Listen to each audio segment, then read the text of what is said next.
Families of the victims of the Oregon shooting, Senate Democrats have unveiled plans for sweeping gun control measures. But as the firearm debate continues across the country, what myths are being used to push this agenda?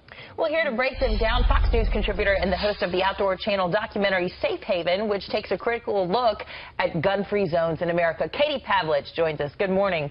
Good morning, guys. How are you? Fantastic. Thanks for asking. Well, first up, you say the gun show loophole is actually a myth.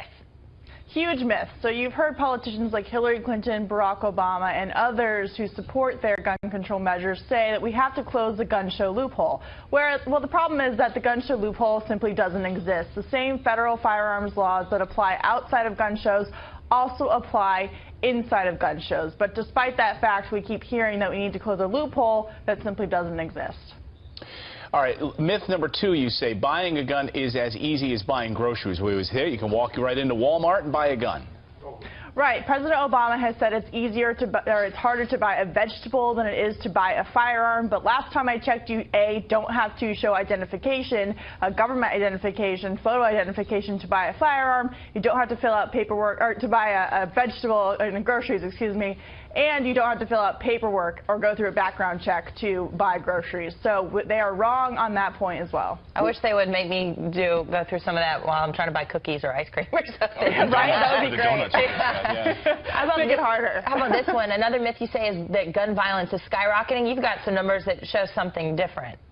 Yeah, we've seen gun control advocates and a lot of people in the media, quite frankly, perpetuating this myth that gun violence is out of control, that gun violence is on the rise, when really we've seen crimes carried out with firearms drop by 50% since 1993. So the idea that crime is on the rise and committed with firearms just isn't true. Katie, what about the idea that gun-free zones prevent gun violence? Is that a myth?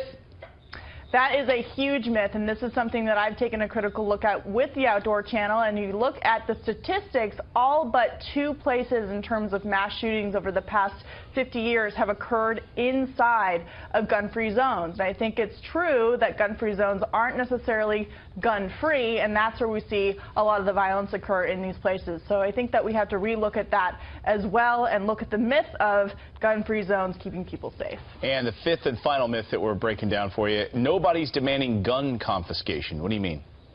Well, you look at the rhetoric that was used by President Obama last week after the Oregon Community College shooting, and President Obama said, well, look, we need gun owners to come to some modest agreements and do some modest proposals and back them in terms of laws that have been passed in England and Australia. But when you look at the laws that are passed in those countries, they require mass confiscation or mandated government buybacks of firearms. And they also include outright bans of handguns in those countries. So when the president and other gun control advocates say we need gun laws like Great Britain and Australia, they're really talking about confiscation and bans on those handguns. You know, Katie, what's so unfortunate, though, is that we continuously see gun violence. Yesterday we saw, I think it was in Texas and Arizona, even more. So something needs to be done about the problem.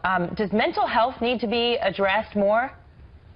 I think it certainly does. And if you look at the work of the National Rifle Association, the National Shooting Sports Foundation, they've actually allocated significant resources to mental health issues and to make sure that people with mental health problems don't get their hands on firearms, because, of course, we've seen the devastating results of that. So there are things that can be done, but more gun control is certainly not one of them to solve the problem. All right, Katie Pavlich, we appreciate you joining us this morning. Thanks so much, guys. Katie.